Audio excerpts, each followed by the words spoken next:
Bien, decía que este es el tercer tema que estamos dando de este pasaje y no le estamos agotando, creo que todavía hay mucho más que podemos sacarle. Se encuentra en los versículos que vamos a estar estudiando hoy, se encuentra en el capítulo 2 del libro de Hebreos, versículos 10 en adelante. Me parece que la temática para mí ha sido sumamente interesante lo que vamos a estar hablando hoy. Y hemos titulado el tema similar a lo que dijimos en otras ocasiones, Cristo el Santificador. Y vamos a leer el pasaje. Dice Hebreos capítulo 2 versículo 10, dice: porque convenía aquel por cuya causa son todas las cosas y por quien todas las cosas subsisten, que habiendo de llevar muchos hijos a la gloria, perfeccionase por aflicciones al autor de la salvación de ellos. Porque el que santifica y los que son santificados de una son todos, por lo cual no se avergüenza de llamarlos hermanos. Ese va a ser el versículo que vamos a estar analizando. Y luego en el contexto del versículo 14 dice: así que por cuanto los hijos participaron de carne y sangre, él también participó de lo mismo, para destruir por medio de la muerte al que tenía el imperio de la muerte, esto es el diablo, y librar a todos los que por el temor de la muerte estaban durante toda la vida sujetos a servidumbre. Porque ciertamente no socorrió a los ángeles, sino que socorrió a la descendencia de Abraham. En nuestro último estudio, nosotros estuvimos viendo a Cristo como el hombre santificado por Dios, y hoy lo veremos como el santificador. Así que estos dos elementos son importantes que vamos a estar viendo a través de todo el estudio. Cristo es el hombre santificado por Dios y es el santificador a la misma vez. Hebreos en este capítulo le otorga a Cristo un título que es muy importante, y vamos a estar enfocándonos en ese título en el día de hoy, y vamos a estar comparándolo con el Antiguo Testamento. A Cristo se le da el título de Ho Hagiasón, así se dice en griego, Ho Hagiasón, el santificador. Y lo estamos pronunciando en el griego solamente para que usted lo tenga en mente. Yo voy a presentar unas ilustraciones, unas proyecciones en donde vamos a estar comparando esto y por qué es tan importante este título. ¿Qué importancia posee este título en el contexto de la epístola? Eso es lo importante para nosotros. ¿Qué significado tiene? Tan importante que el autor le ha dado este título. Es la primera vez que se le otorga a Cristo este título aquí en la carta. El propósito del estudio hoy es mostrar que Cristo, el santificador, lleva la historia de la redención a su clímax, a su punto culminante, donde todo finalmente se cumple. Y esta expresión, Cristo el santificador, apunta hacia esto. La santificación en este contexto lleva la idea de la restauración de la creación y el eterno plan de Dios de habitar una vez más con nosotros, con su pueblo. Así que la expresión Emmanuel, aquí es donde encuentra el pleno significado de la expresión. La identificación de Cristo como el santificador también es importante en la epístola, porque el primer capítulo del libro de Hebreos es para decirnos quién es el Hijo de Dios. No solamente se lo identifica como el Mesías, sino que desde el mismo principio se da una serie de declaraciones acerca de él. Yo voy a nombrarlo, no voy a dar pasaje, pero usted puede leerlo. En los primeros, capítulo 1 y el capítulo 2, usted va a encontrar toda esta información. A Cristo se le llama en los primeros versículos el resplandor de la gloria de Dios. También ahí se le llama la misma imagen de su sustancia. Ya de inmediato usted se da cuenta que este que es llamado Hijo de Dios, o el santificador en este contexto, tiene unas cualidades divinas. Es el mismo reflejo de la sustancia de Dios. Se le llama la gloria de Dios, el resplandor de la gloria de Dios, que es otra forma de hablar de la Shekinah, que nosotros hablábamos de eso las semanas anteriores. Se le dice que los ángeles le adoren. Y ya de inmediato nosotros nos damos cuenta, si hay adoración de parte de los ángeles de este Hijo de Dios, entonces ya no se está considerando como un simple hombre, no es un hombre, es mucho más que esto, al punto que ahora los ángeles son llamados a adorarle. También, ahí mismo en el capítulo 1 se dice de él que es Dios por los siglos de los siglos y que sus años no acabarán. Nuevamente un título de la deidad. Y se nos dice también que Él es el creador del universo. Todas estas cosas nosotros encontramos que el autor de Hebreo nos dice acerca de este que luego Él llama el Hijo de Dios, o lo llama el santificador. Él le da diferentes títulos a Jesucristo en este libro. Nosotros, como dije, vamos a estar enfocándonos en uno en particular, este título de El Santificador. Déjenme compartir con ustedes la pantalla para mostrarles algunas cosas que quiero que ustedes puedan ver. Un segundito.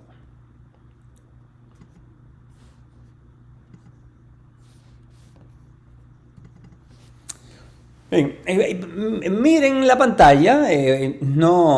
Aquí lo que tenemos es griego de momento, ¿verdad? Lo que yo quiero es que ustedes se fijen en las palabritas en rojo. Y este es el Antiguo Testamento. ¿Qué es lo que está pasando? Bueno, vamos a estar definiendo esto para que usted luego, entonces, todo lo que vamos a decir, pues empiece a hacer sentido para ustedes. En Levítico 28 es el pasaje donde dice: yo, Jehová, soy el que los santifico. Y eso aparece en todos esos otros versículos que yo he puesto ahí. Aparece esta expresión: yo, Jehová, que los santifico. Pero cuando fue traducido por la versión de los 70, 200 años antes de Cristo venir, aproximadamente, se tradujo el Señor, el santificador. Y noten que en la palabrita en rojo es la misma que el autor de Hebreos utiliza. La misma palabra que el autor de Hebreos utiliza. Y la palabra también aparece, como dije, aparece en diferentes lugares, pero yo estoy dando solamente dos ejemplos aquí, cómo ha sido traducida la expresión por el traductor de la versión de los 70. Y aquí en Ezequiel 37 dice: yo pactaré con ellos un pacto de paz, pacto eterno, estaré con ellos y colocaré mi santuario o mi tabernáculo en medio de ellos para siempre, y estará mi presencia en medio de ellos, y seré a ellos Dios, y ellos me serán por pueblo. Y conocerán las naciones que yo soy el Señor, el santificador de ellos. En medio de ellos, mi santuario o mi tabernáculo estará en medio de ellos para siempre. Así que eso es lo que dice eso ahí. Pero noten que otra vez se le llama, a Jehová se le llama el Kurios HaGiasón, así se pronuncia, el Señor, el santificador.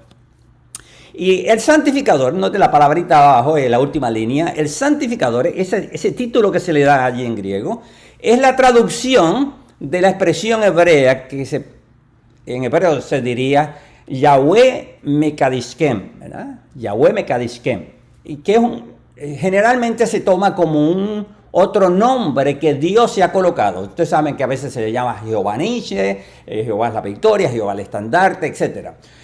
Pues aquí ahora aparece este título como un título de Jehová.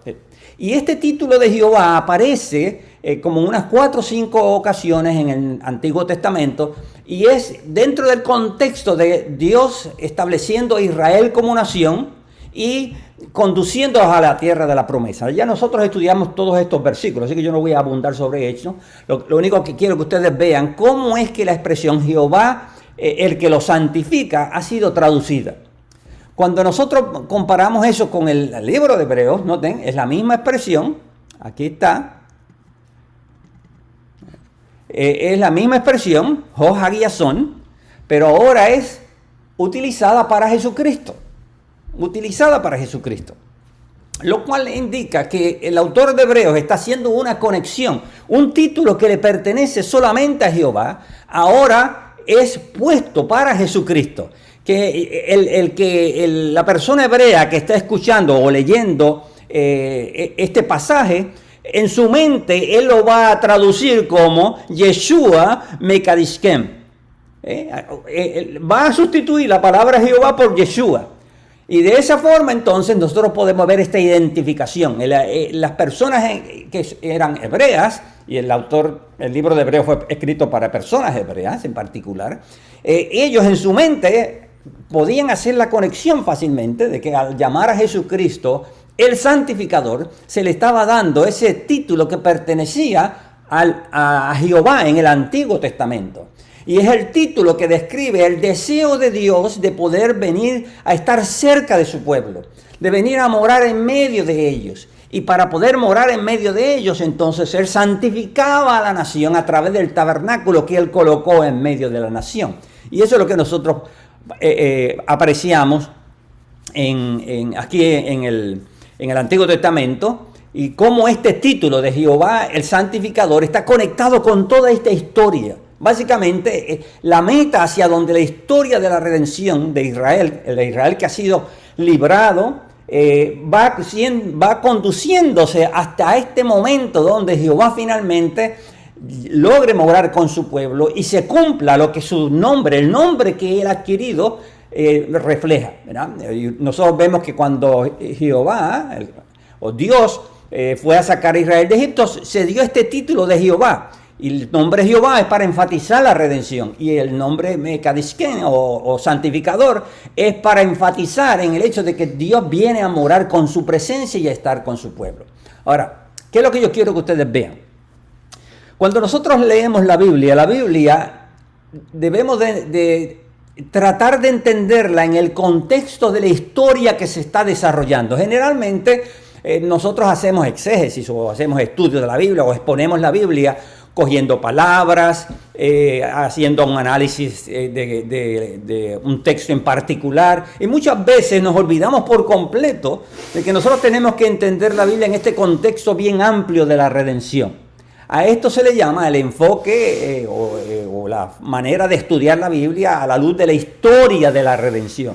Indicando con esto que cada texto de la Biblia hay que entenderlo bajo este marco mucho más amplio de todo lo que Dios viene desarrollando a través de los tiempos. Y en particular en la historia de Israel y en la historia de Jesucristo, que es donde nosotros vemos la revelación de Dios. Así que la historia de la redención no es simplemente una historia, es el recuento de los actos de Dios, de cómo Dios viene a su mundo para redimir al hombre y poder cumplir esta promesa que se encuentra bajo este título.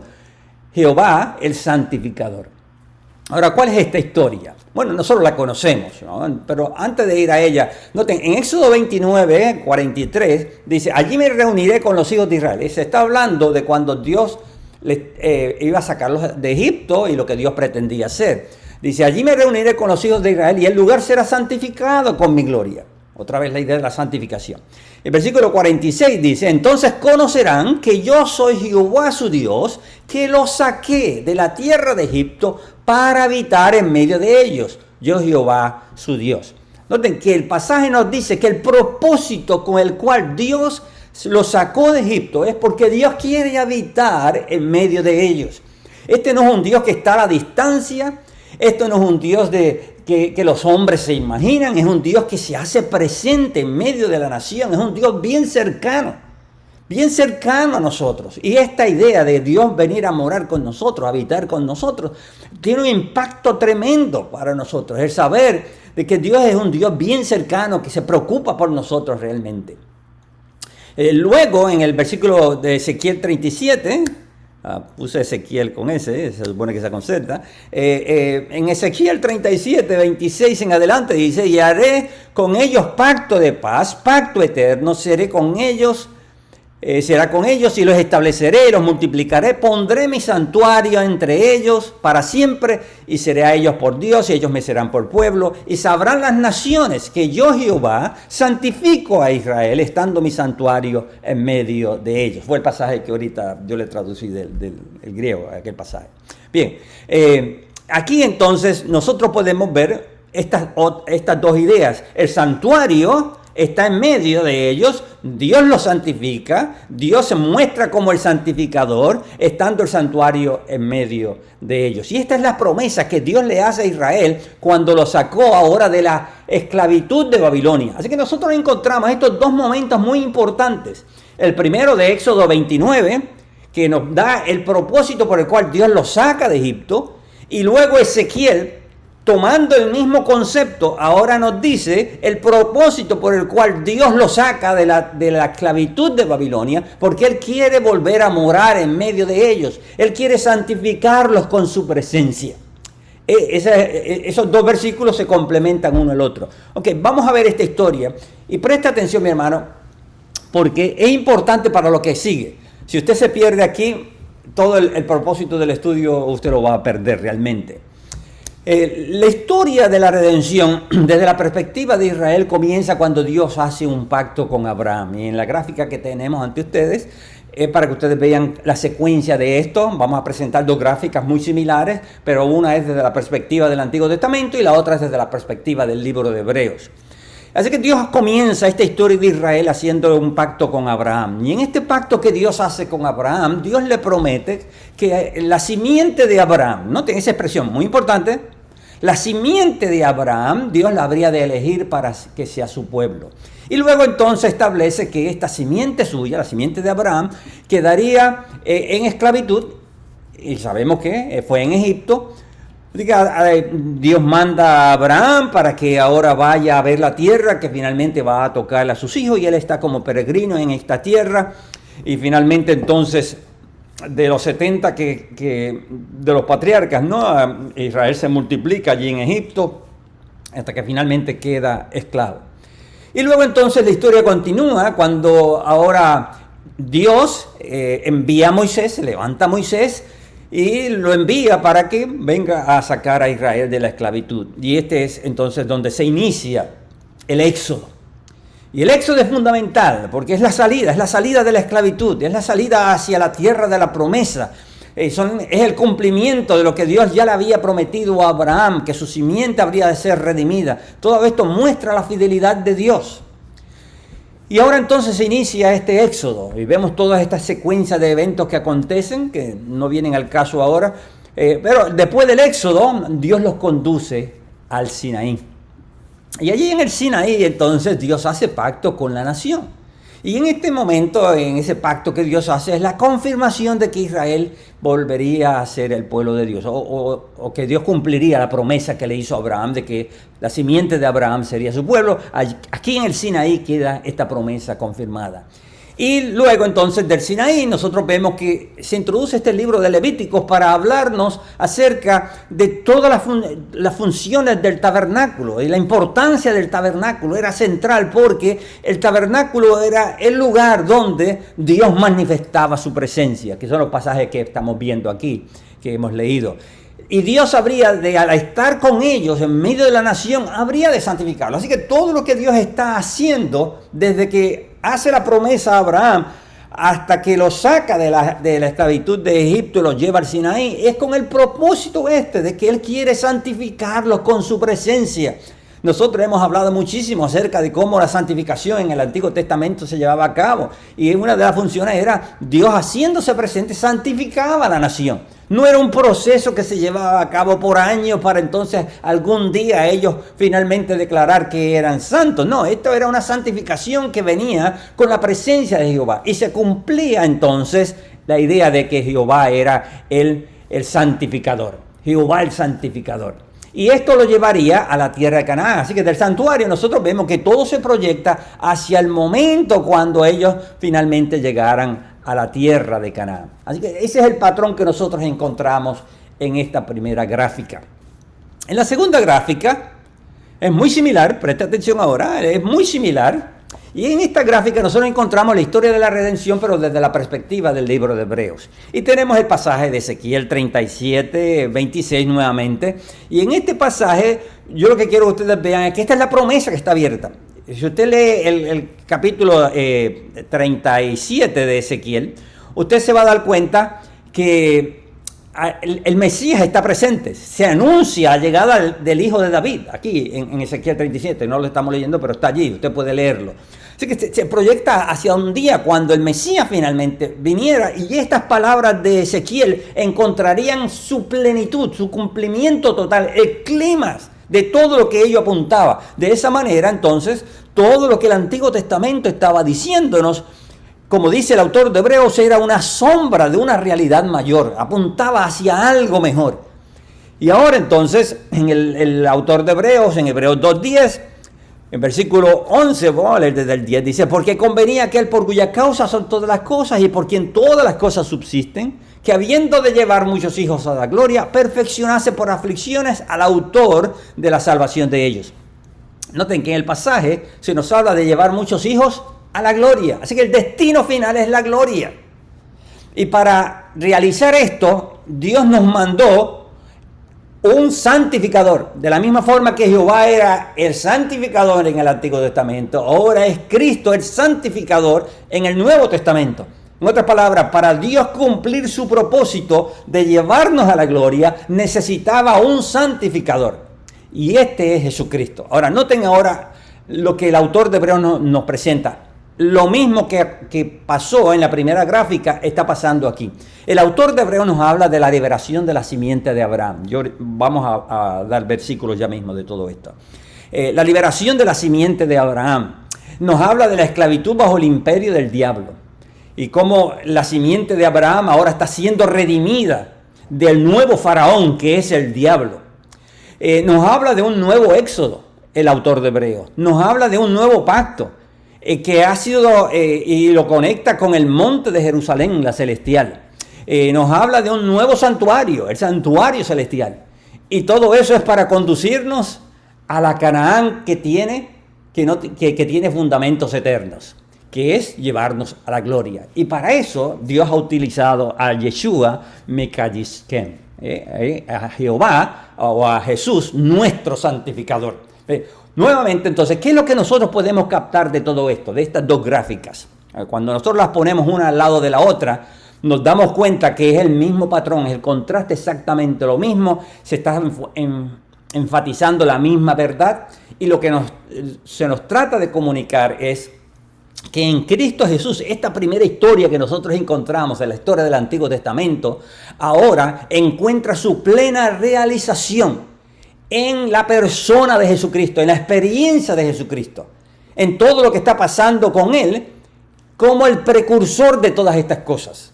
Porque el autor de Hebreos nos presenta a Jesucristo como el precursor. Así que esta segunda historia, la que nosotros vemos en la parte de abajo, la que dice Yeshua Mekadishkem, esa segunda historia es la historia no solamente de Cristo como el santificador, sino también como Cristo el santificado. Y en Él, como el precursor, el primero, Dios nos presenta lo que significa ser santificado por Dios. Y esta santificación, como pasaba con la primera historia, es la santificación que viene con la presencia de Jehová en medio nuestro, que ahora está haciéndose manifiesto en la persona de Jesucristo. De modo que aquellos que están conectados o son parte del pueblo de Dios participan de la santificación de Jehová, que ahora es extendida a través de Yeshua, el Mesías, de Jesús, el Mesías. Así que eso es lo que nosotros podemos ver en estas gráficas que he presentado delante de ustedes. Ahora, vamos a ver algunos versículos que hablan de todo esto, de esta historia que nosotros hemos venido narrando, pero ahora vista desde la perspectiva del autor de Hebreos. Y vamos a citar algunos de los pasajes que tienen que ver con esto. Bien, lo primero que tenemos que entender es la visión que tiene el autor de Hebreos. El autor de Hebreos vemos que cree que está viviendo en los últimos días. Él dice que en estos postreros días Dios nos ha hablado por el Hijo. Así que esta es la visión que él tiene. Para él, el fin de la historia llegó. Recuerde, los profetas estuvieron hablando de los últimos días. El problema que nosotros tenemos es que nosotros vemos los últimos días como nuestros últimos días. Pero en la Biblia, los autores del Nuevo Testamento, los últimos días para ellos eran colocados desde el Antiguo Testamento. Ellos estaban parados en el Antiguo Testamento y mirando hacia el futuro cuando los últimos días llegaron. Y esos últimos días estaban conectados con la aparición del Mesías, con la aparición de Jesucristo. Tan pronto el Mesías llegó, entonces ellos empezaron a proclamar que los últimos días habían llegado. Porque ellos siempre pensaban, todo el hombre del Antiguo Testamento pensaba que los últimos días estaban conectados con esta restauración de todas las cosas que vendrían con el Mesías. El autor de Hebreos nos dice, en el capítulo 9, que yo hablé también un tiempo atrás, el autor de Hebreos nos dice que los últimos días llegaron porque los tiempos de la reforma ya llegaron. El siglo venidero también se le llama, ya llegó. Así que esos diferentes títulos para decirnos que él cree que los últimos días ya llegaron y por lo tanto el fin de la historia llegó. Todo lo que el Antiguo Testamento había apuntado de esta historia de la redención, de este éxodo que nos conduciría a la tierra de la promesa, ahora se estaba haciendo evidente en la persona de Jesucristo. La historia de la redención entonces alcanza su clima, su punto máximo, su cumplimiento final en la experiencia de Jesús como el Mesías. Y el autor de Hebreos entonces ahora nos narra la historia tanto de Adán como la de Israel, nos las narra a la luz de la experiencia de Jesucristo. Y él nos lleva desde el Sinaí a la tierra de la promesa. Lo mismo que hace Moisés, también el autor de Hebreos lo hace, como vamos a estar viendo ya mismo. Cuando el autor de Hebreos, recuerde que el autor de Hebreos en este capítulo 2 en particular alude a Adán y la pérdida del reino, y cómo el reino ha sido ahora restablecido en el segundo Adán, que es Cristo. Es el autor de Hebreos en el capítulo 2 claramente lo presenta. Y luego entonces lo conecta más adelante, en los versículos 14 en adelante, lo conecta con Israel, con la simiente de Abraham. De esa forma, estas dos historias, que básicamente dicen lo mismo, porque Dios le dio una tierra de la promesa a Adán, pecó, violó el pacto de Jehová y fue expulsado, y ahora Dios está prometiendo regresarlo. En Israel pasa lo mismo. Israel fue llevado a la tierra de la promesa, pecó contra Jehová, fue expulsado, llevado a la cautividad, y ahora entonces Dios promete restablecerlo. Así que es el mismo patrón que se repite vez tras vez. Al igual que Isaías y Ezequiel, el autor de Hebreos nos habla de un nuevo éxodo, nos habla de un nuevo pacto, nos habla de un nuevo templo, de una nueva tierra de la promesa. Así que el autor de Hebreos básicamente nos está volviendo a narrar la historia de la redención enfocada en la persona de Jesucristo. Vamos a ver algunos versículos rapidito sobre esto. Déjenme ver si proyectárselos nuevamente para que ustedes puedan seguirme en la lectura. Vamos a ir bien rápido porque son pasajes que ya nosotros hemos estudiado en otras ocasiones. Solamente yo quiero que ustedes vean el patrón, enfóquense sobre el patrón que hay entre las dos historias, y de esta manera nosotros podemos apreciar mejor lo que significa Cristo como el santificador. Bien, lo primero es que el Dios que habla. ¿A qué hace alusión esta idea del Dios que habla? Bueno, yo creo que parte de lo que el autor de Hebreos nos dice aquí, de que Dios nos ha hablado, ¿no? Dice el versículo 1, ¿no? Dios habiendo hablado de muchas veces y de muchas maneras en otros tiempos, los padres por los profetas, en estos postreros días nos ha hablado por el Hijo, a quien constituyó heredero de todo y por quien asimismo hizo el universo, el cual siendo el resplandor de su gloria, la misma imagen de su sustancia, y quien sustenta todas las cosas con la palabra de su poder. Hay un contraste, están dos palabras habladas, una es la que habla Dios a través del Mesías y otra es la palabra del Mesías que sustenta todas las cosas, nos dice el pasaje. Pero yo quiero enfocar sobre algo. Este hablar de Dios, más adelante lo vamos a ver al finalizar casi del libro, en donde este hablar de Dios se conecta con el Sinaí. Lo cual yo veo es que el autor de Hebreos está haciéndolo de la misma forma que Dios habló a Israel en el Sinaí y creó la nación, hizo pacto con ella. Dios ahora también nos está hablando desde el cielo. De hecho, el autor de Hebreos dice que tengamos cuidado porque el que nos habla desde el cielo, si en una ocasión la palabra que fue dicha desde el cielo conmovió la tierra, ahora esta nueva palabra que nos habla del cielo va a conmover todas las cosas otra vez. Y esta conmoción de la palabra que hablaba en el cielo era el Sinaí, cuando empezó el monte a temblar y todas las cosas empezaron a temblar como resultado. Bien, así que yo creo que el autor de Hebreos piensa en esto.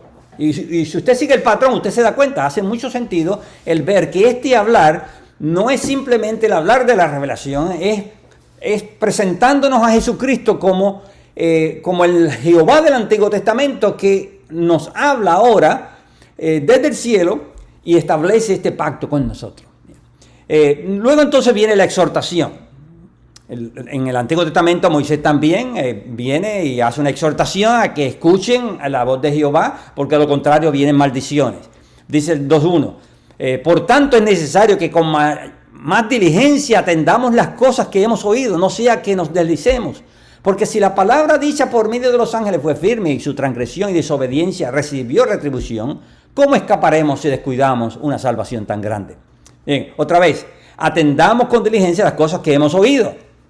Y en el pasaje, esta idea es que la voz que hablaba desde el Sinaí recibió tremendas retribuciones a aquellos que la desobedecieron.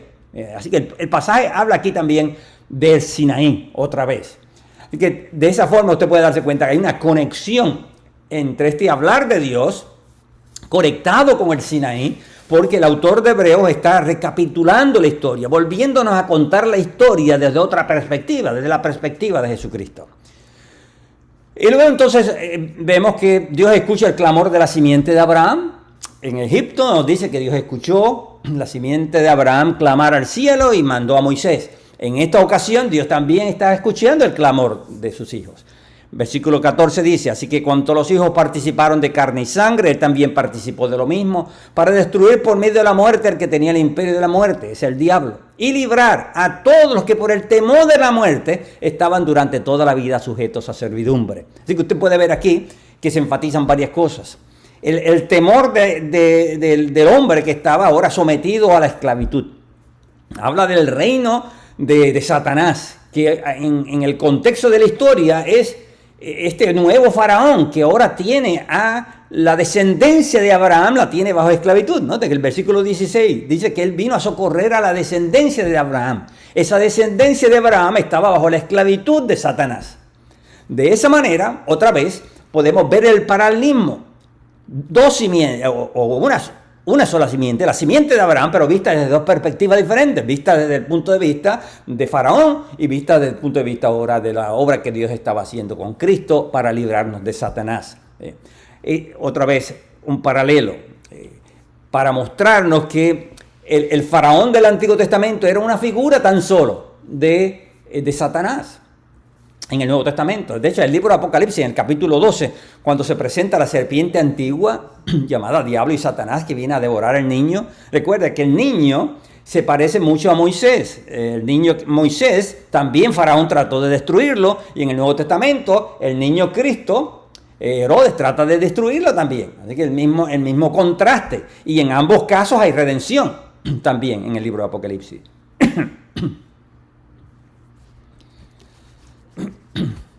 Un momentito.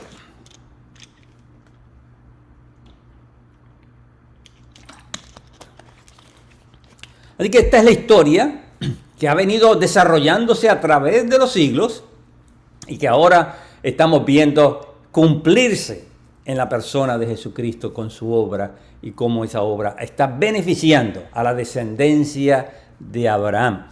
Note, este es un título que es importante en la carta.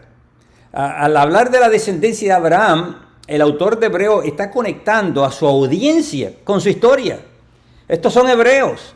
Él no dice que son, él no los llama aquí, él vino a salvar o a librar a los creyentes, porque eso incluiría a los gentiles también.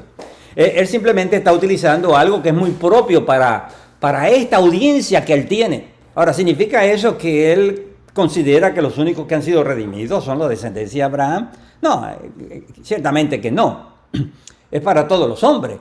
Pero como su audiencia es mayormente judía, pues entonces él está haciendo una apelación directa para que aquellos que conocen su misma historia puedan entender que el mismo Dios que obró para la redención de la descendencia de Abraham bajo la cautividad de Faraón es el mismo que ahora está actuando. Y el mismo que los salvó de la cautividad de Babilonia, ahora los está salvando de la cautividad de el verdadero enemigo del pueblo de Dios, que es el diablo. Bien, luego entonces en el capítulo 13, el autor de Hebreos nos habla de que Dios nos envía un nuevo Moisés. Dice, por tanto, hermanos santos participantes del llamamiento celestial, considerad al apóstol y sumo sacerdote de nuestra profesión, Cristo Jesús, el cual fue fiel al que le constituyó, como también lo fue Moisés en toda la casa de Dios. Porque de tanto mayor gloria que Moisés es estimado este. Versículo 5. Y este Moisés a la verdad fue fiel en toda la casa de Dios como siervo, pero Cristo como hijo sobre su casa. Así que otra vez usted puede ver el contraste. Este es un nuevo Moisés, pero este Moisés es superior. Aquí se cumplen las palabras del mismo Moisés cuando él dijo, profeta como yo, Dios os mandará. Así que el autor de Hebreos nuevamente está haciendo todas estas conexiones y hay muchísimas más. Yo estoy cogiendo las esenciales para que ustedes vean la historia, pero hay muchos detalles más a través de todo el libro que muestra cómo el autor de Hebreos tiene en mente toda esta historia de Israel. Y en este mismo capítulo 3 nosotros vemos el nuevo Éxodo.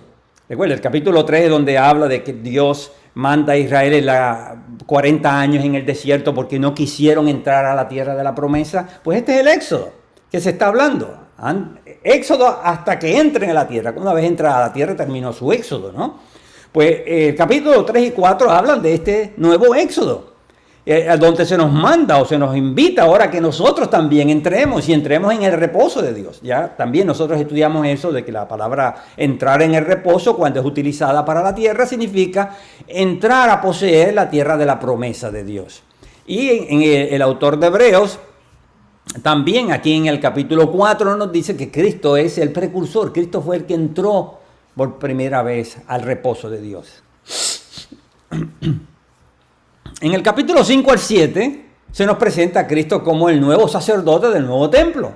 Después que Israel sale de la cautividad, Dios los lleva al Sinaí, entonces Dios le da el templo. En el capítulo 8 y 9 se habla de la restauración del pacto.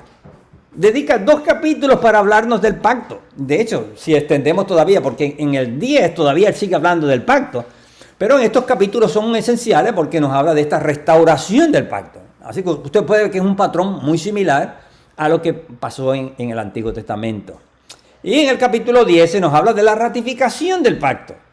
De la misma forma que en el Antiguo Testamento, cuando Dios los lleva al Sinaí, en el Éxodo 24 me parece que es donde hay todo un ceremonial ratificando el pacto de Dios. Pues aquí también el autor hebreo nos dice, Hebreos capítulo 10 versículo 28 dice: el que viola la ley de Moisés por el testimonio de 2 o 3 testigos muere irremisiblemente. ¿Cuánto mayor castigo pensáis que merece aquel que pisoteare al Hijo de Dios si tuviere por inmunda la sangre del pacto en la cual fue santificada? Bien, así se le llama, a la sangre de Cristo se le llama la sangre del pacto.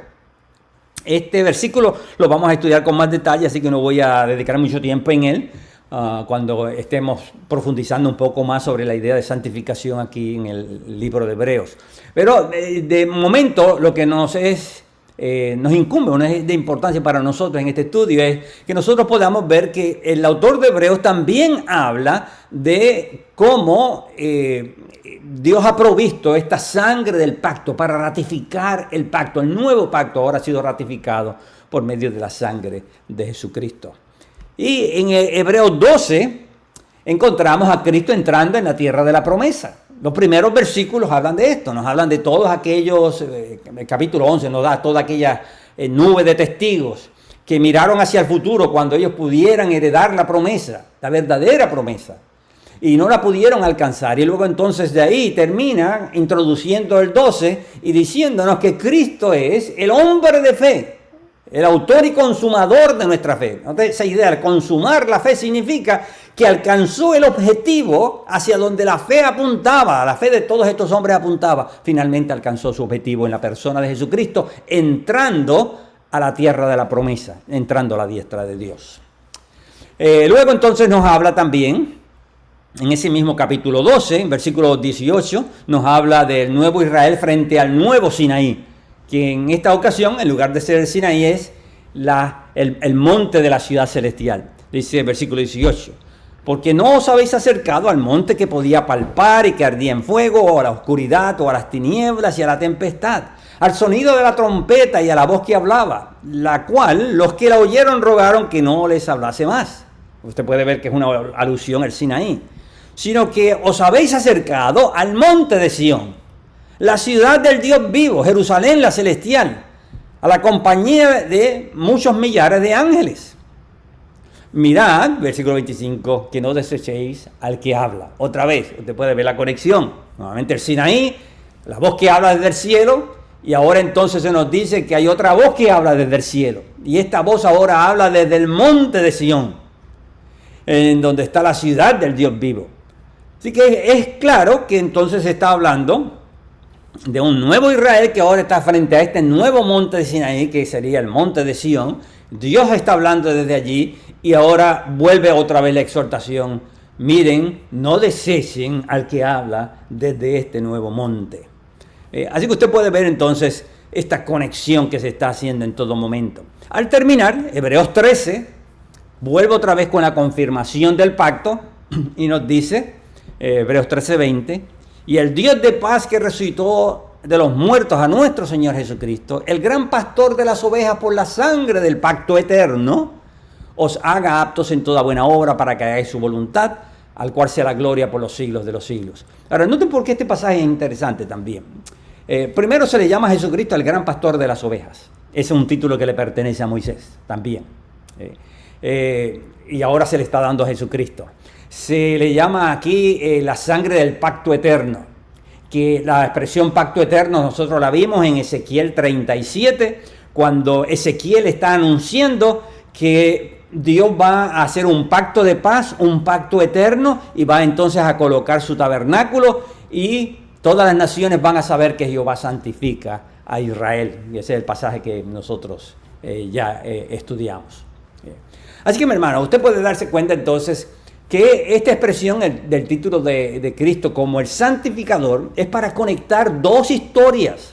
La historia de la redención del Antiguo Testamento y cómo ahora en la persona de Jesucristo esta historia alcanza su clima final. Bien, en conclusión, mi hermano, estos son los puntos que hemos venido tocando. Al Pablo emplear el título de Ho-Hagiason, el santificador, al utilizarlo para Jesucristo, está haciendo una conexión con Jehová como el santificador, que el título es Yahweh Mikadishkem, que se traduce como, en la versión de los 70 hemos aprendido que se traduce como el Señor, el santificador. Así que es fácilmente, como hemos señalado, es para hacer esta conexión, que lo mismo que Dios hizo en el Antiguo Testamento, con su presencia santificó a la nación, Cristo ahora lo está haciendo. Con su presencia, con su obra, Él ha santificado a la nación. Él ha santificado a su pueblo. Mi hermano, estas son buenas noticias. Usted ha sido santificado por Dios. Al abrazar el Evangelio, al abrazar a Jesucristo, al usted conectado con Jesucristo, usted ha sido santificado en Cristo. De la misma forma que Dios santificó a Israel. Con su presencia en el Antiguo Testamento, Dios está santificando a su iglesia por medio de la persona de Jesucristo. Cristo se constituye en la fuente de santificación del pueblo y más adelante nosotros vamos a estar viendo esta expresión. Pablo aquí, en este versículo 10, en el 2:11, él dice que el que santifica y los santificados de uno son todos. Nosotros vamos a estar hablando con más detalle de esto, pero noten que se le llama los santificados a los creyentes, a la iglesia, a la simiente de Abraham que él vino a redimir, le llama los santificados. Así que usted puede darse cuenta entonces que otra vez la palabra santificación se está utilizando para describir a Cristo como el agente de esto que se llama santificación. No es el Espíritu.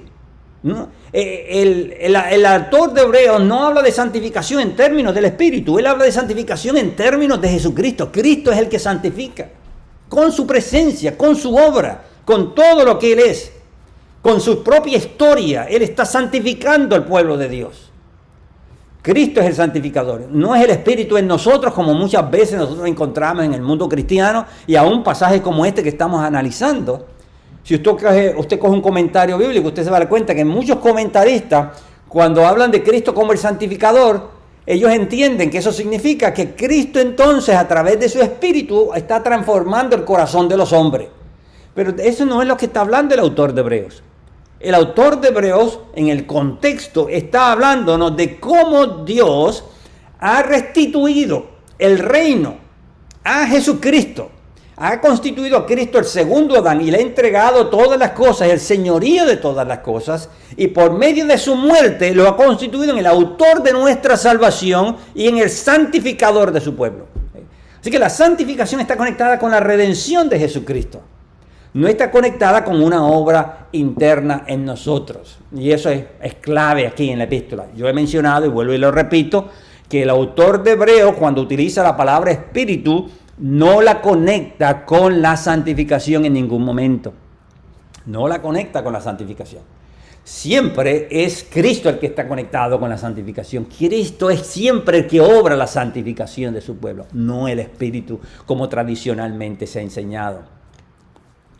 En Cristo, Dios proclama que toda la historia de Israel era una sombra de aquella realidad. Eso lo hemos aprendido, que se cumple en la historia de Jesús como el Mesías. Se está cumpliendo todo lo que era sombra. Así que cuando usted lee el Antiguo Testamento, usted lo lee como revelación de Dios, pero en cada una de estas historias usted tiene que tener en mente que Dios le está a usted mostrando lo que Él pretende hacer al fin de los tiempos. Cómo Él va moviéndose para alcanzar su meta, su clímax, que se encuentra finalmente en la persona de Jesucristo. Y otra de las cosas que es importante que usted ve aquí en el autor de Hebreos es que Cristo aparece como el representante de Israel. Cristo está viviendo la historia de Israel y por eso es que están esas dos historias que están cursando. En el Antiguo Testamento vemos, esa es la historia de Israel. En el libro de Hebreos vuelve y repite todas estas cosas. La simiente de Abraham, el pacto, todas estas cosas. Vuelve y las repite, pero ahora las coloca desde la perspectiva de Jesucristo. Cristo está viviendo la historia, llevándola a su final. Y así entonces Cristo se convierte en el que santifica como en el santificado. Ambas cosas Cristo es, el que santifica y el santificado. Por extensión, todos aquellos que están en Cristo también participan de la santificación de Cristo y por lo tanto son juntamente con el santificado. Como dije, más adelante vamos a estar enfocándonos sobre esta expresión. En el Nuevo Testamento aparece en varias ocasiones y vamos a ver cómo se emplea esta expresión, los santificados en el Nuevo Testamento.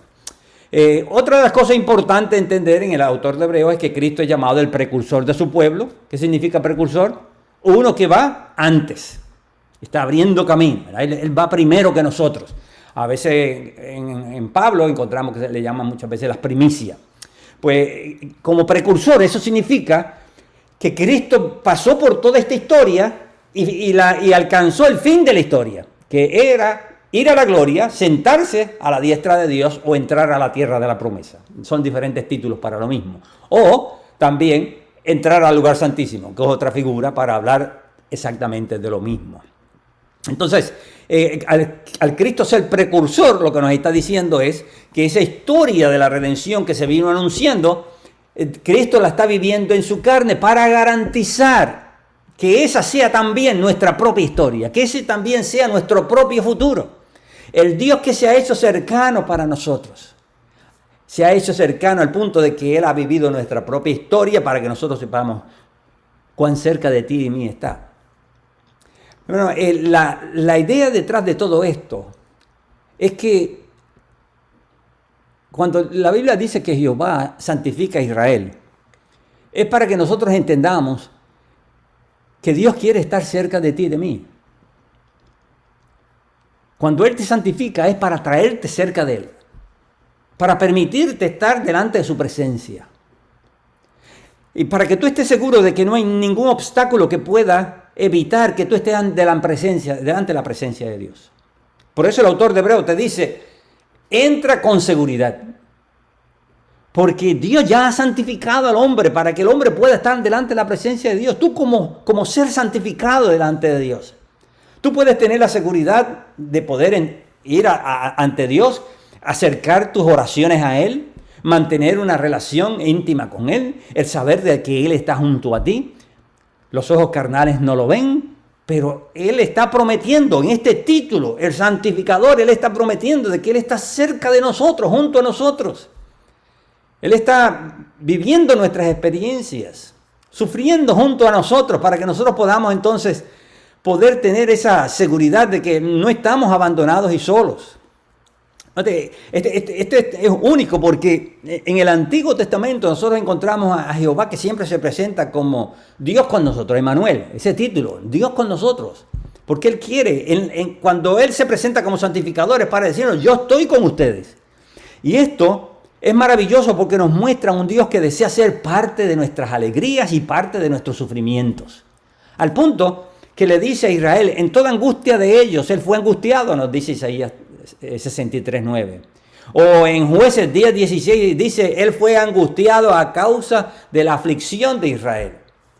Y que todas estas cosas nosotros podemos apreciarlas en estos versos que nos hablan de cómo Dios se identifica con nosotros. En Sofonías 3:16 dice, en aquel tiempo se dirá a Jerusalén, no temas, Sión, no se debiliten tus manos, Jehová está en medio de ti, poderoso, Él salvará, se gozará sobre ti con alegría, callará de amor, se regocijará sobre ti con cánticos.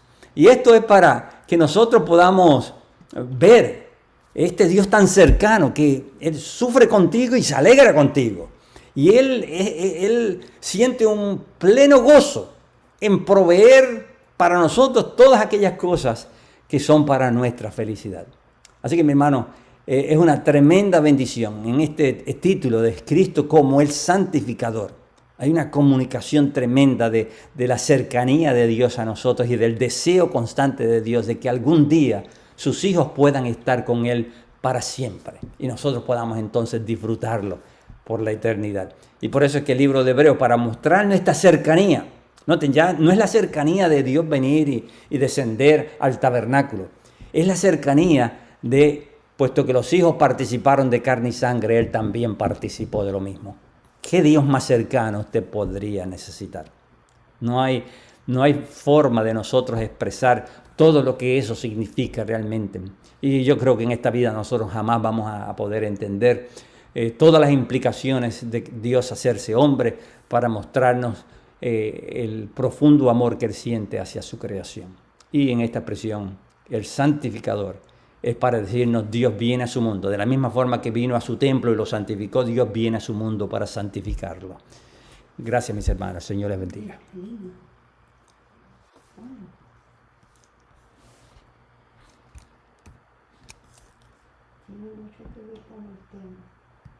Bien, vamos a dar oportunidad si usted tiene alguna pregunta que quiera hacer o algún comentario, que quiera alguna aportación.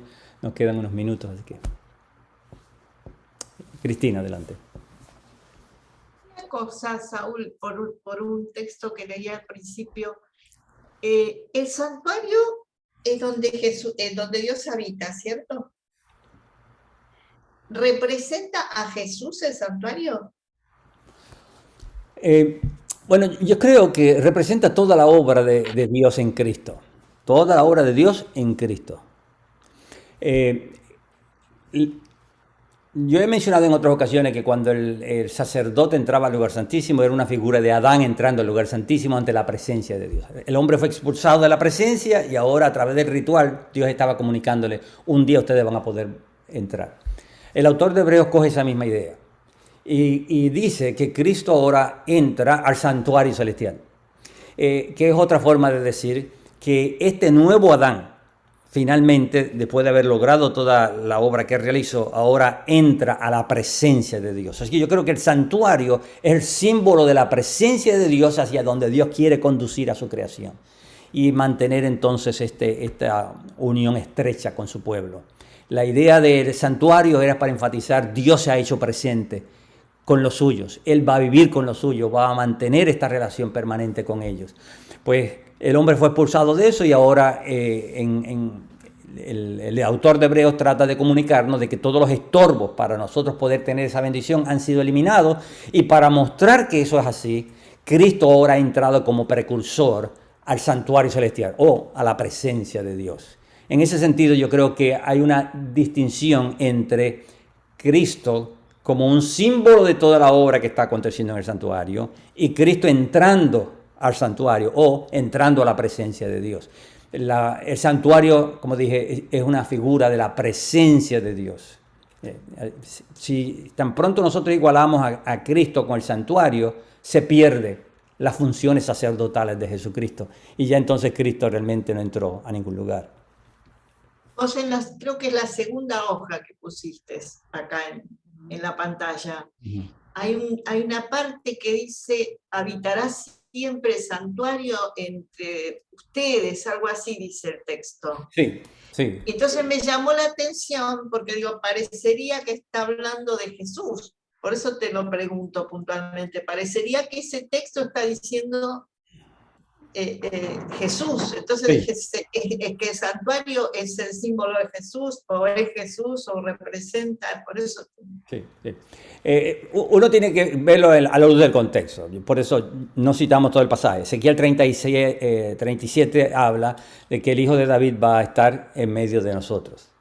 Entonces dice que va a reinar. Así que Ezequiel 37 está proclamando de que el reinado finalmente vuelve sobre Israel después de la cautividad. Entonces, después de decir todas esas cosas, entonces introduce la idea del templo. ¿Por qué? Porque durante ese periodo de tiempo el templo fue destruido. Y al ser destruido, era un símbolo de que Israel estaba bajo la maldición del pacto. Habían violado el pacto y ahora están bajo maldición. La idea de que el templo va a ser reconstruido, que ellos van a volver a su tierra, que es lo que habla el capítulo 37, y el templo va a estar otra vez en medio de ellos, es para enfatizar de que Israel ha sido perdonado y que el sistema del perdón de sacrificio habría de ser restaurado, que fue lo que sucedió literalmente allá. Lo que pasa es que cuando llegamos al Nuevo Testamento, la impresión que el Nuevo Testamento deja, y algunos escritos judíos señalan, es que la total restauración o el regreso de la cautividad no aconteció totalmente, sino parcialmente. Entonces, yo veo que hace sentido porque en Mateo capítulo 1, cuando se habla del nacimiento de Jesús, se coloca la cautividad y se presenta a Cristo como el que finalmente termina con la cautividad. La cautividad termina cuando el hijo de David, como había proclamado Ezequiel, el hijo de David finalmente entonces reina. En ese sentido, uno tiene que ver el contraste. La presencia del templo en aquella ocasión significó la restauración, reconciliación, perdón de la nación. En el libro de Hebreos lleva la misma idea. Lo único que él dice, este templo no está en la tierra, este templo está en el cielo. Y Cristo ahora entró a ese templo. Entonces, ¿qué es lo que significa Cristo entrando al templo? Lo mismo que significaba Israel entrando, volviendo a su tierra. Indicaba que el perdón había sido efectuado, la reconciliación se había logrado y por lo tanto ahora se le permitía al hombre entrar ahora a la presencia de Dios. Porque recuerde, Cristo generalmente nosotros lo vemos como sacerdote y no vemos conexión con el ser humano. Pero Cristo como sacerdote, Él es el representante del pueblo. Así que el pueblo es el que está entrando en la persona de su representante. Todo eso, la obra sacerdotal de Jesucristo, lo que está enfatizando es que el hombre ha sido justificado, reconciliado y aceptado por Dios. Ese es el énfasis. Así que en ese sentido, el patrón es similar. La diferencia está en que Cristo en este caso es, como representante de la nación, es el sacerdote que entra. Así que yo no confundo a Cristo con el templo, sino que Cristo es el sacerdote que entra al templo celestial. Vos lo que decís es que el santuario es la obra y no la persona de Jesús. Exacto. El santuario habla de la obra de Jesucristo y de todo lo que habría de lograr, pero no es la persona de Jesucristo. Porque dice entró, Cristo entró, Él no va a entrar dentro de sí mismo. Y se habla, básicamente la idea de entrar es la ascensión. Cristo ascendió a la presencia de Dios, se sentó a la diestra de Dios. En el autor de Hebreo es entrar al templo, entrar al lugar santísimo. Gracias, Saúl, me llamó la atención por eso. Muy bien. Pastor Saúl, Adelante. yo sé que usted ya profundizó suficiente, lo entiendo, pero por ejemplo, hay personas que dicen, ahora el templo es solamente un símbolo porque Cristo es el verdadero templo. Y dicen, Jesús mismo dijo, destruyan este templo y yo en 3 días lo voy a reedificar. Eso es, bueno, lo que algunos comentan. Entiendo perfectamente lo que usted acaba de decir. Yo tenía otra pregunta diferente, pero me recordé de ese comentario. Sí, nosotros en otras ocasiones hemos igualado a Cristo con el templo. Lo que estoy diciendo, el autor de Hebreos no lo hace. ¿En qué sentido hemos igualado a Cristo con el templo? Bueno, por ejemplo, en Juan capítulo 1. Juan capítulo 1 dice, y el verbo se hizo carne y habitó entre nosotros. ¿Ya? Entonces, la palabra habitar significa tabernaculizó, es decir, puso el tabernáculo. y presenta a Cristo como la Shekinah que viene al tabernáculo. Es que el verbo es la gloria de Dios que desciende al tabernáculo de la carne. En ese sentido, Cristo se constituye en el templo de Dios. Porque el énfasis de Juan, a diferencia del de Hebreos, el énfasis de Juan es que la gloria de Dios ha descendido en esta persona y ha tomado este cuerpo que ahora es su tabernáculo. Los judíos estaban acostumbrados a hablar del cuerpo humano como un tabernáculo. Por ejemplo, Pedro dice que su tabernáculo va a ser removido. Y lo que está diciendo es que él va a morir. Entonces, el tabernáculo aquí pasa a ser una figura de la Shekinah que entra dentro del cuerpo humano que se constituye en el templo de Dios. Así que la totalidad del verbo y la humanidad de Jesús se constituyen en ese nuevo templo que ahora está residiendo en medio de la humanidad. Ese sería el énfasis de Juan. Que tenemos también en el pasaje que señalaste, ¿no? Que Jesús dice, destruyan el templo y yo lo voy a levantar, y él hace alusión a su propio cuerpo. ¿Qué es lo que trata de Juan decirnos? Bueno, de la misma forma que bajo la maldición de Dios el templo fue destruido y Dios vuelve a reconstruirlo para hablar de la reconciliación, de la misma manera, cuando Cristo sea destruido, su cuerpo es el cuerpo o su templo que está bajo maldición y ha sido destruido, y ahora Dios vuelve a restaurarlo. Y la restauración significa que Dios ha justificado otra vez a la nación. Así que el mismo concepto, pero visto de diferentes ángulos. Juan está enfatizando en una cosa diferente a lo que hace el autor de Hebreos. Mi alegado es, ¿no? Lo que yo trato de que ustedes puedan apreciar es que el autor de Hebreos está enfatizando en otros elementos distintos a los que está enfatizando Juan en este caso. ¿Okay? Así que cada cosa usted tiene que entenderla de acuerdo a la intención del autor en ese momento. Aunque están muy ligadas, hay énfasis diferente. ¿Okay?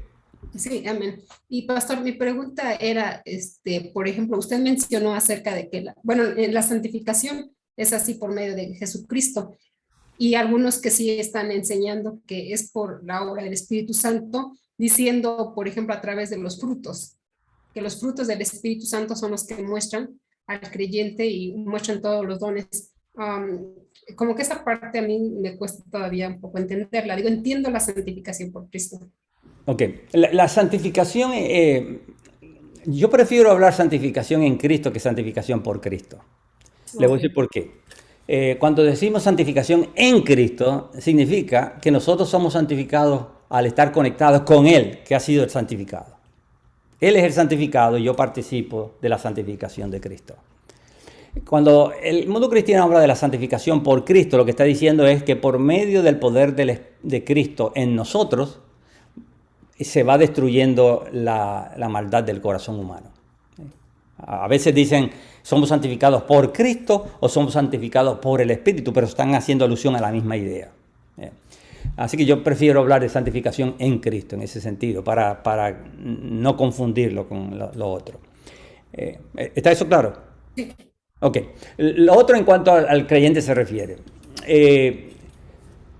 Una de las cosas que yo he venido señalando es que la palabra santificación se refiere al estatus o la declaración de que Dios hace de que nosotros le pertenecemos, de que hemos sido redimidos, somos posesión suya. Es una forma de decir que usted es el pueblo de Dios. La palabra santificación, ¿verdad? Aquellos que son santificados o aquellos que pertenecen al pueblo de Dios, el Espíritu de Dios está con ellos, viene a su asistencia y los ayuda a un vivir diario. Ese vivir diario, yo no veo en la Biblia que le llamen santificación, pero todo aquel que ha sido santificado en Cristo, definitivamente entonces tiene una forma de vida propia que le pertenece al pueblo de Dios. Y nosotros hablábamos de eso hace un tiempo atrás en el Antiguo Testamento, pero vamos a hacerlo otra vez en el Nuevo Testamento. Y es que hay ciertas características únicas que pertenecen al pueblo santo de Dios. Y son frutos del Espíritu, definitivamente, son productos del Espíritu. Pero esa definición tradicional de que la santificación es la eliminación progresiva de la corrupción del hombre por medio del Espíritu para hacernos cada vez mejores y poder entonces tener frutos que agradan a Dios o que para que nos puedan salvar, no es la definición que nosotros encontramos en la Biblia en ningún momento. Y la palabra santificación no se utiliza para eso. Por eso, en lugar de llamarle santificación, como tradicionalmente se hace, yo prefiero hablar de la vida cristiana. La vida cristiana es la vida de los santos. Como los santos, los que ya fueron santificados en Cristo, ahora viven en el mundo. Pero son dos cosas diferentes.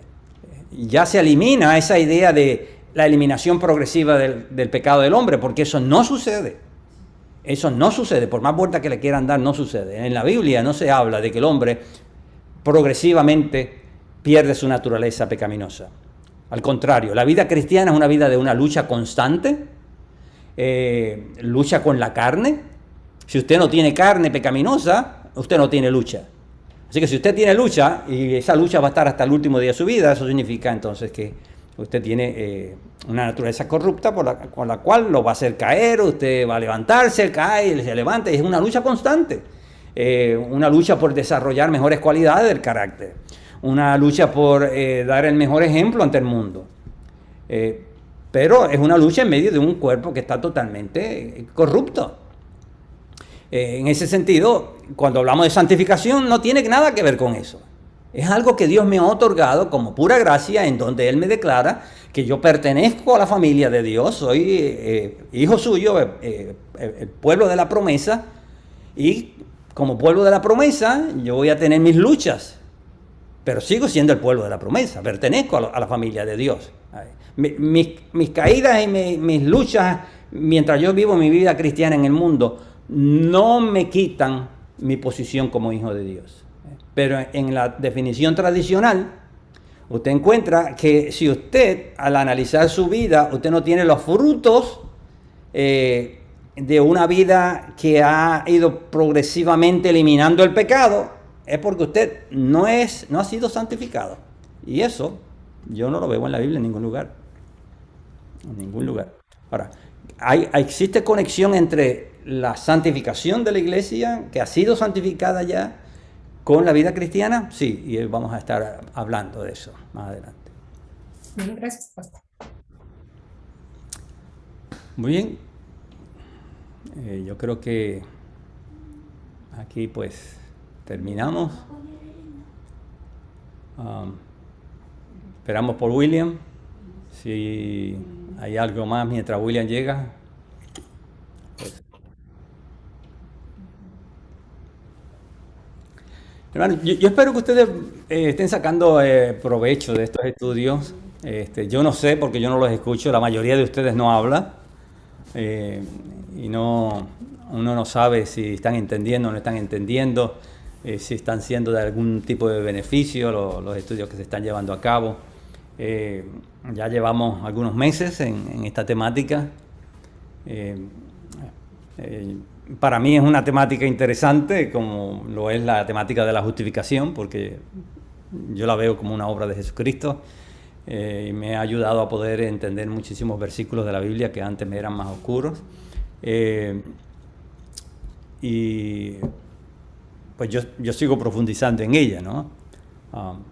Quizás usted pues se canse de estar escuchando la misma temática durante tanto tiempo, pues hay veces que yo la interrumpo y quizás la semana que viene interrumpe un momento y damos otro tema y la interrumpimos para que entonces usted no se canse de escuchar la palabra santificación tanto.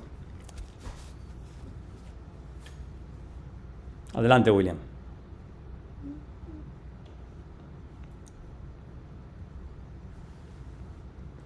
Por eso es importante, mi hermano, que usted se manifieste, ¿ve? Porque si uno es una temática que es compleja, y vamos a entrar en algunos versículos que son difíciles de entender, y si usted no va entendiendo lo básico, lo primero, no va a poder captar. Yo estoy dando la temática en la radio y hay un hermano que me escribió una carta larguísima condenando lo que yo estaba enseñando. Y yo le digo, es que tú no te das lugar a tratar de entender la palabra en el Antiguo Testamento e irla rastreando hacia el Nuevo Testamento, El medicinal, yo no quiero saber nada del Antiguo Testamento, eso era para los judíos, no para nosotros ahora es solamente el Nuevo Testamento. Así que, como yo he dicho en otras ocasiones, si usted elimina el diccionario, usted no va a poder entender el lenguaje del Nuevo Testamento. Y el diccionario del Nuevo Testamento es el Antiguo Testamento. Así que es importante que usted vaya rastreando el significado de las palabras y luego entonces pueda tener una comprensión más clara. De lo contrario, se va a perder. Así que si tiene dudas, pregunte, no se quede ahí. William. Vamos un poco a entrar en conexión con el grupo de aquí, del Zoom, y luego dejamos este tema para más tardecito. ¿Ya? Vamos a continuar. Por favor, si tienen preguntas, anoten, ¿no? Porque esta historia es interesante, ¿no? Hay cosas que hemos aprendido que quizás no lo habíamos visto antes. Sí, hay muchas preguntas acá. Bien, saludo ya a los hermanos que están en Zoom. Gracias, Pastor Saúl, por la predicación. No sé si está ya el Pastor Haroldo Camacho por ahí. Así ya está. Entonces vamos a